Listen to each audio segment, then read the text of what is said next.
اسلامی ویورز، آپ دیکھ رہے ہیں آزاد ڈیجیٹل، میں ہوں نوشین طارق. اس وقت سیاسی منظرنامے پہ کچھ خاص نہیں، لیکن کچھ ایسی خبریں ہیں جو پہلے بھی کافی گرم تھیں، انہیں پر بحث چل رہی ہے.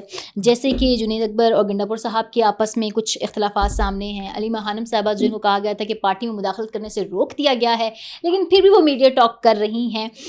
اس کے علاوہ جناب صدر مملکت نے بھی تھوڑی دیر پہلے ہی محسن نقوی کو بھی طلب کر لیا ہے، اور شاید ان کا مدعا جو ہے وہ سندھ اور پنجاب حکومتوں کے درمیان جو کشیدگی چل رہی ہے اس پر بات کرنا ہے. اس پر بھی بات کریں گے. اس کے علاوہ بہت سوال اٹھایا جا رہا ہے ہائبرڈ سسٹم کے اوپر بھی، 27ویں ترمیم بھی جو ہے وہ زیر بحث ہے. ان تمام ایشوز کو ہم ڈسکس کریں گے. اس کے لیے میرے ساتھ موجود ہوں گی سینئر صحافی و تجزیہ کار ثنا مرزا صاحبہ. السلام علیکم. وعلیکم السلام. کیا حال چال ہے آپ کے؟ بالکل ٹھیک ٹھاک، اللہ کا شکر. اچھا جناب، پی ٹی آئی والوں کی آپس کی جو وہ ہے نا، وہ تھمے گی نہیں ہے نا کبھی آپس کی بیان بازی. ہاں مجھے لگتا ہے پی ٹی آئی کا ووٹر سنا، مجھے لگتا ہے مایوس ہی ہو جائے گا جب تک کہ خان صاحب کا کچھ ہو نہ ہو. وہ بیچارے مایوس ہو جائیں گے. جو باہر پی ٹی آئی کے لوگ ہیں وہ تو آپس میں ہی گتھم گتھا ہیں. نہیں اچھا، باہر جو لوگ ہیں نا، میں کہتی ہوں وہی بالکل الگ لابی ہے، اور پاکستان کے اندر جو لوگ ہیں وہ الگ ہیں. پھر پاکستان کے اندر بھی جو ہیں وہ ان کو دو حصوں میں تقسیم کرتے ہیں. وہ لوگ جو چاہتے ہیں، سے باہر کی بات ہاں کریں ہم میں نے بالکل ہی باہر کر دیا. اچھا وہ آلریڈی باہر ہیں، لیکن وہ سب سے زیادہ حق پی ٹی آئی پہ جماتے ہیں، اور سب سے زیادہ جو غلط فیصلے ہیں جنہوں نے پی ٹی آئی کو ڈبویا ہے، اس میں میں کہتی ہوں کہ جو باہر بیٹھے ہوئے لوگ ہیں ان کا ہاتھ ہے، کیونکہ ان کا پاکستان میں تو کوئی اسٹیک ہے نہیں. جو پاکستان میں بیٹھے ہوئے لوگ ہیں اس میں بھی دو گروپس ہیں. ایک وہ ہیں جو خان صاحب کی رہائی چاہتے ہیں، اور ایک گروپ وہ ہے جو خان صاحب کو چاہتے ہیں کہ جیل میں ہی رہیں، کیونکہ ان کی وجہ سے ہی ان کا دکانداری ان کی چل رہی ہے. یہ جو حالیہ بیانات ہیں، آئی ہوپ آپ کا کوشچن جو تھا کمپلیٹ ہوا ہوگا. تو میرا خیال ہے کہ جو حالیہ بیانات ہیں اس میں دو تین چیزیں ہیں. دیکھیے، علیمہ خان صاحبہ کے بارے میں جب سے مروت صاحب نے بھانڈا پھوڑا ہے، اب میں اس کو بھانڈا پھوڑنا ہی کہوں گی کہ علیمہ خان صاحبہ ایکچولی پی ٹی آئی کے ساتھ نہیں ہے، اسٹیبلشمنٹ کے ساتھ ہیں. تو اب اس کے اوپر علیمہ خان صاحبہ نے ابھی تک کوئی اپنا سٹانس نہیں دیا. انٹرسٹنگلی ان کو دینا چاہیے تھا، اپنا موقف نہیں دیا. پھر اسٹیبلشمنٹ نے بھی اس پر کوئی بات نہیں کی، اور پی ٹی آئی کا جو پورا ٹیئر ہے پولیٹیکل، اس میں سے بھی کسی نے کوئی بات نہیں کی. اب انہوں نے جو بات کہی ہے وہ اپنے آپ کو کہتے ہیں کہ جی کے پی کی لیڈرشپ ابھی بھی ان کے ساتھ رابطے میں ہے، اور وہ یہ جانتی ہے کہ کیا کچھ علیمہ خان صاحبہ کر رہی ہیں، اور وہی پی ٹی آئی کی جو لیڈرشپ ہے وہی مروت صاحب کو بھی بتاتی رہتی ہے کہ یہ ہو رہا ہے. تو مروت صاحب کی کچھ باتوں کو میں اس لیے انڈرسٹینڈ کرتی ہوں کیونکہ وہ پی ٹی آئی کی کے پی میں کافی حد تک انوالو رہے ہیں، پالیٹکس کو سمجھتے بھی ہیں، میٹنگز کا حصہ بھی رہے. لیکن اتنا بڑا الزام کسی کے اوپر لگانا کہ علیمہ خان صاحبہ اسٹیبلشمنٹ کا حصہ، یہ تو پورا کیا کہنا چاہیے کہ پالیٹکس کا جو طریقہ ہے پی ٹی آئی کا وہی تبدیل کر کے رکھ دے گی. تو اس پہ میرا خیال ہے موقف آنا چاہیے. لیکن ابھی تک کے اگر فیصلے دیکھیں تو علیمہ خان صاحبہ جو کچھ کر رہی ہیں یا کہہ رہی ہیں وہ خان صاحب کی انسٹرکشنز پر کر رہی ہیں بظاہر. تو میرا خیال یہ ہے کہ اس پہ خان صاحب جو ہیں ان کو خود اس کے اوپر ایکشن لینا چاہیے. اور اس پورے سینیریو کے بعد علیمہ خان صاحبہ کے حوالے سے ایک اینٹی پریشر بلڈ اپ ہوا ہے. دیکھیں، دو حصے ہیں پارٹی کے. ایک وہ ہیں جو کارکنان ہیں، وہ علیمہ خان صاحبہ کو بہت اوپر گریڈ کرتے ہیں، اور ایک وہ پارٹی ہے جن کو علیمہ خان صاحبہ کی انٹرفیئرنس پسند نہیں ہے، جو یہ سمجھتی ہے کہ علیمہ خان صاحب سے مل کر باہر آ کے ڈیسیجنز اناؤنس نہ کیا کریں، اور وہ اس سے ناخوش ہیں. کیونکہ علیمہ خان صاحبہ کا کوئی پولیٹیکل بیک گراؤنڈ نہیں، لیکن یہ بھی حقیقت ہے کہ علیمہ خان صاحبہ ماضی میں سیاست میں ان ہونا چاہتی تھی پاکستان تحریک انصاف کے حوالے سے. جب ریحام صاحبہ بھی چاہتی تھی کہ وہ سیاست میں ایکٹیو ہوں، تو اس وقت علیمہ خان صاحبہ نے بھی یہ چاہا. پھر اب علیمہ خان صاحبہ اپنے صاحبزادوں کے لیے بھی پارٹی میں جگہ بنانے کے لیے کوشاں ہیں. تو اس تاثر کو رد نہیں کیا جا سکتا کہ علیمہ صاحبہ کا کوئی اسٹیک موجود نہیں ہے پارٹی میں. ٹھیک ہے. اب دوسری بات یہ ہے کہ اگر ہم تقسیم کریں اس حوالے سے، تو میرا خیال یہ ہے کہ علیمہ خان صاحبہ کو اس پورے ماحول کے بعد وقتی طور پر تھوڑا پیچھے کیا گیا ہے لائم لائٹ سے، کیونکہ بظاہر ان کے اوپر بڑی کرشنگ ہو رہی تھی، ان کو ہر طرف سے دباؤ مل رہا تھا، جیل میں نہیں ملنے دیا جا رہا تھا، ان کے بیٹوں کو پکڑا جا رہا تھا. یہ الگ بات ہے، وہ آہستہ آہستہ کر کے رہا ہو گئے. تو میرا خیال یہ ہے کہ اس وقت وقتی طور پر ان کو منظر سے ہٹانا بہت ضروری تھا، اور اگر ایسا ہو رہا ہے تو یہ درست ہے. لیکن اگر پی ٹی آئی کے حوالے سے لاسٹ پوائنٹ ہے تو میں اس میں یہ ضرور مینشن کروں گی کہ ابھی ریسنٹلی یہ دیکھنا ہوگا کہ جو سب سے زیادہ ایکٹیو اسپیس ہے پی ٹی آئی کا وہ خیبر پختونخوا ہے، اور وہاں پر علی امین گنڈا پور صاحب اور جنید اکبر صاحب جو ہیں ان کے درمیان مسئلہ بہت بڑھ گیا ہے، اور وہ مسئلہ ابھی کا نہیں ہے. یہ تھوڑا سا ہمیں کے پی کے لوگ اس کو بخوبی سمجھتے ہوں گے کہ جنید اکبر صاحب جب صوبائی صدر نہیں بنے تھے تو دو بڑے گروپس تھے پی ٹی آئی کے پی میں. ایک گنڈا پور صاحب کا ایک اس کا حصہ تھے، اور ایک جنید اکبر صاحب جو تھے ان کا گروپ تھا. یہ شاندانہ صاحبہ اور یہ شبلی فراز وغیرہ یہ سارے ایک گروپ کا حصہ تھے. پھر عمر ایوب صاحب کا بھی اپنا ایک انفلوئنس تھا کے پی کی پالیٹکس میں. تو یہ دونوں گروپ کبھی بھی آپس میں مرج نہیں ہوئے. گنڈا پور صاحب بڑے ووکل ہیں، جو دوسرا گروپ تھا وہ بڑا ایک دھیما اور ایک اپنا لو پروفائل رہنے والا گروپ تھا. تو جنید اکبر صاحب کو یہ ٹاسک ہی اسی لیے دیا گیا تھا، اگر آپ کو یاد ہو ان کو سال ڈیڑھ پہلے جب صوبائی صدر بنایا، گنڈا پور صاحب پہ بڑا پریشر تھا کہ جی آپ نے جو 26 نومبر کا وہ پورا ہوا، اس کے بعد آپ نے اچھا پرفارم نہیں کیا، ان کو ہٹائیں، یہ صرف صدر، یہ صرف سی ایم رہیں گے. اور جنید اکبر صاحب آگے آئیں گے. تو میرا خیال یہ ہے کہ جنید اکبر صاحب کے بارے میں جو آ رہا ہے وہ فراز مغل ہیں جو کہ ان کے ساتھ کام کرتے ہیں گنڈا پور صاحب کے, اور اس کے اوپر بھی اب آفیشیلی ایک اسٹیٹمنٹ آنا بڑا ضروری ہے کیونکہ 24 گھنٹے دیے ہیں جنید اکبر صاحب نے کہ جی ان کو ہٹائیں, کیونکہ یہ ان کے ٹویٹس کے اوپر خاصا گفتگو کرتے رہے ہیں, ان کو کرٹیسائز کرتے رہے ہیں, اور پھر فیک اکاؤنٹس, ان کا یہ الزام ہے کہ جی فیک اکاؤنٹس بنا کر انہوں نے میرے خلاف تشہیر کی ہے, مجھے ڈی فیم کرنے کی کوشش کی ہے. تو یہ وہ تمام چیزیں ہیں جن کی اگر پروف جنید اکبر صاحب کے پاس موجود ہیں تو پھر یہ دیکھنا بڑا ضروری ہوگا کہ کیا یہ گنڈا پور صاحب کی ناک کے نیچے یہ سب ہو رہا تھا, اور اگر نہیں تو پھر گنڈا پور صاحب واقعی اپنے ارد گرد کے لوگوں کو دیکھیں کہ اس میں کتنے ان کے ساتھ ہیں اور کتنے ان کے ساتھ نہیں ہیں. اچھا, ابھی یہ کہا جا رہا ہے کہ جو ہے وہ عمران خان کی جو بہن ہے علیمہ خان صاحبہ, وہ پچھلے جو ہوا تھا کہ وہ نہیں مداخلت کریں گی, یا کوئی مطلب as a spokes person of Khan صاحب نہیں وہ کریں گی, نورین نیازی کریں گے. حالانکہ بات تو ایک ہی ہے, علیمہ خان اور نورین نیازی. نہیں, دونوں میں بڑا فرق ہے. اچھا, دونوں میں بڑا فرق ہے. ہاں, اچھا دیکھیں, میں نے آپ کو بھی جس طرح پہلے ذکر کیا نا کہ علیمہ خان صاحبہ کے اوپر آج کل نزلہ بہت گر رہا تھا. اب جیسے اگر ایک دعویٰ ہے, مروت صاحب کا میں پھر حوالہ دینا چاہوں گی ویسے بڑی رسپیکٹ کے ساتھ کہ وہ موجود نہیں ہے, لیکن ان کے بہاف پہ یہ بات ہو رہی ہے کیونکہ انہوں نے کہا ہے اگر تو ان کو کسی کے آشیرواد حاصل ہے, میں یہ اسٹیبلشمنٹ کا نام نہیں لیتی, اگر ان کو کسی کا آشیرواد حاصل ہے, کی باتیں تھیں نا ان کے ساتھ. نہیں, میں تو کوئی آئی کی بات نہیں کر رہی, میں نے تو ایک ویگ بات چھوڑی ہے کیونکہ دیکھیں پھر بعد میں وہ کہیں گے جی ہمیں نہیں بولا, آپ نے ان کے اوپر بات کر دی, ہم بھی تو ہو سکتے تھے نا. تو ہمارے پاس تو 2-3 ایجنسیز ہیں. تو کہنے کا مقصد یہ ہے کہ اگر تو ایسا ہے تو علیمہ خان صاحب بینیفٹ میں کیا حاصل کرنا چاہتی ہیں. دیکھیں اگر دیکھا جائے نا, ان کا آپ ڈائسیکشن کریں, علیمہ خان صاحبہ نے پارٹی کو ہائی جیک کر لیا ہے. ڈیسیژن میکنگ پارٹی کے پاس نہیں ہے, ان کے پاس ہے. پارٹی کو ڈبونے میں سب سے بڑا کردار علیمہ خان صاحبہ کا ہے. لیکن میں یہ جاننا چاہتی ہوں کہ اتنے ناسمجھ ہیں خان صاحب کہ ان کو جیل میں بیٹھ کے یہ نہیں سمجھ آ رہا کہ پارٹی کے ساتھ وہ کیا کر رہی ہیں.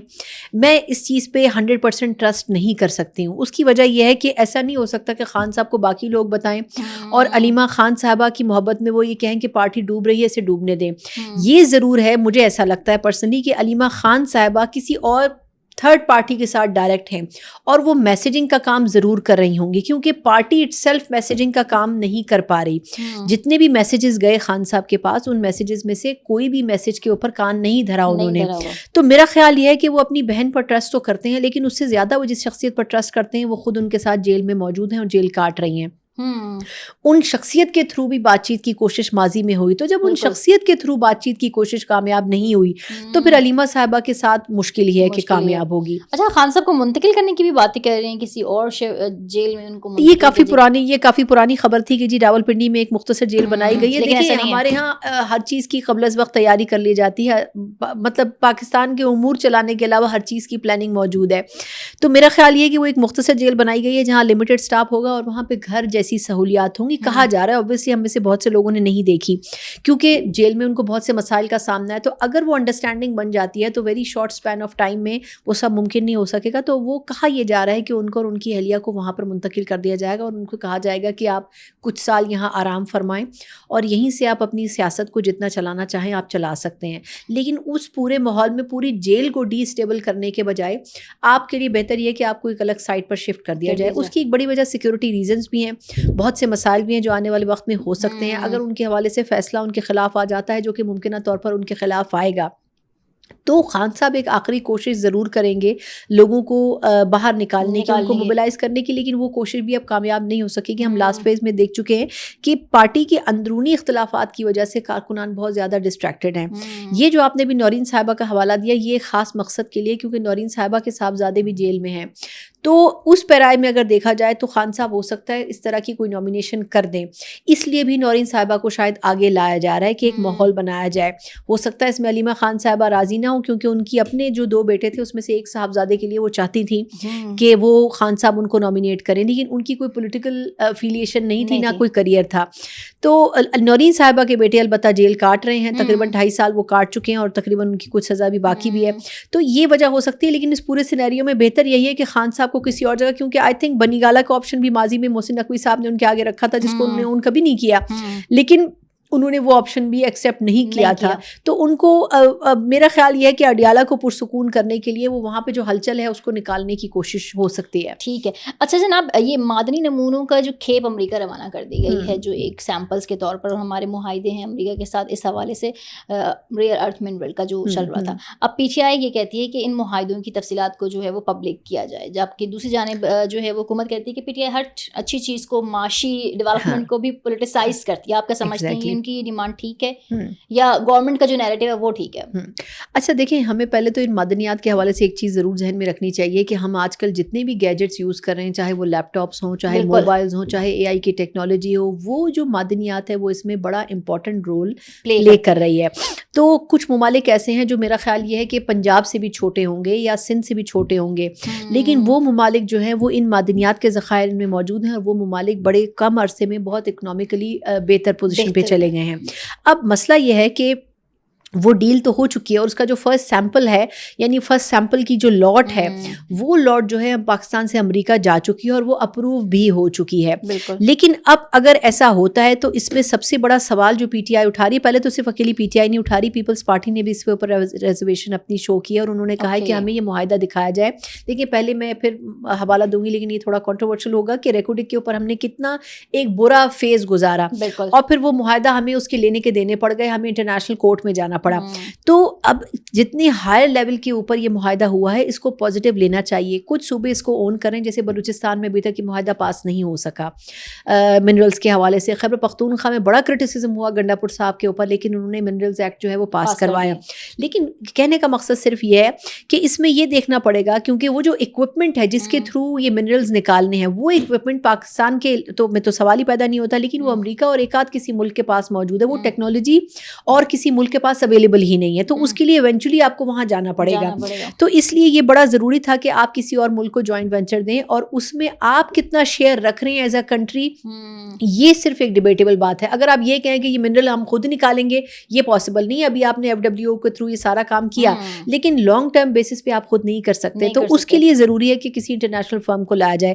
اچھا ثنا, ایک بار پھر 27ویں ترمیم کی بات ہو رہی ہے کہ 27ویں ترمیم آنے والی, جبکہ پچھلے دنوں جب ایسی بات ہوئی تھی تو گورنمنٹ نے میرا خیال سے خواجہ جو ہے وہ اسحاق ڈار صاحب نے, خواجہ آصف نہیں, میں وہ کر رہی ہوں, کہا کہ ایسا کچھ بھی نہیں ہوگا. ہاں, اسحاق ڈار صاحب نے کہا تھا.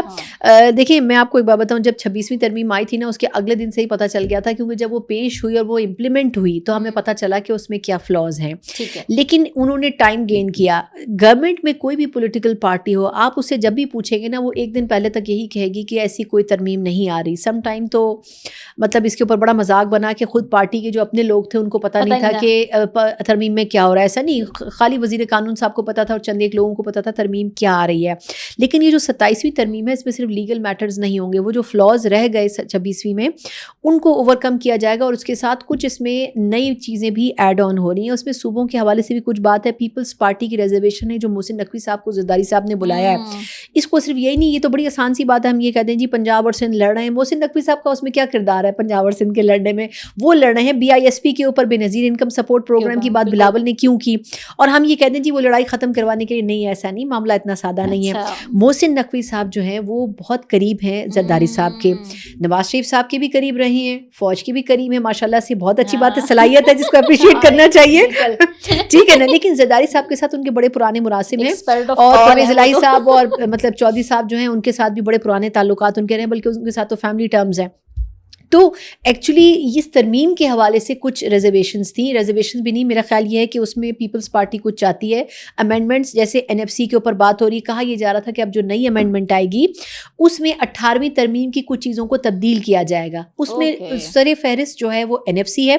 اس کے اوپر پیپلز پارٹی بڑی ووکل ہے, کیونکہ NFC کے لیے سارا کام پیپلز پارٹی نے کیا تھا, اور جب NFC نافذ ہوا 18ویں ترمیم کے تھرو تو وفاق کنگال ہو گیا اور صوبے مضبوط ہوئے, کیونکہ ساری جو فنڈنگ اور جو بجٹ ہے وہ اب صوبوں کے پاس چلا جاتا ہے, اگر ہم آسان لفظوں میں کہیں, اور وفاق کے پاس کچھ نہیں رہتا. تو اس چیز سے وفاق کو بڑا دھچکا پہنچا. اب کیونکہ وفاق اب اس پوزیشن میں شہباز شریف صاحب کی وجہ سے کہ وہ بھی چاہتے ہیں کچھ نہ کچھ کریں, اب ان کے پاس وہ پیسہ اور بجٹ نہیں ہے, اب وہ صوبوں کے پاس ہے. تو ایک تو یہ کہ NFC کے اوپر بڑا جو ہے وہ پیپلز پارٹی کا اسٹرانگ سٹانس ہے. اب اس پہ دیکھنا ہوگا کہ اس امینڈمنٹ میں پیپلز پارٹی کتنا لیوریج دیتی ہے گورنمنٹ کو. دوسرا پوائنٹ ہے بلدیاتی سسٹم کا. نون لیگ اور پیپلز پارٹی دونوں اس میں الگ الگ موقف رکھتے ہیں. MQM اس میں ایک الگ اسٹیک ہولڈر اور الگ موقف رکھتی ہے.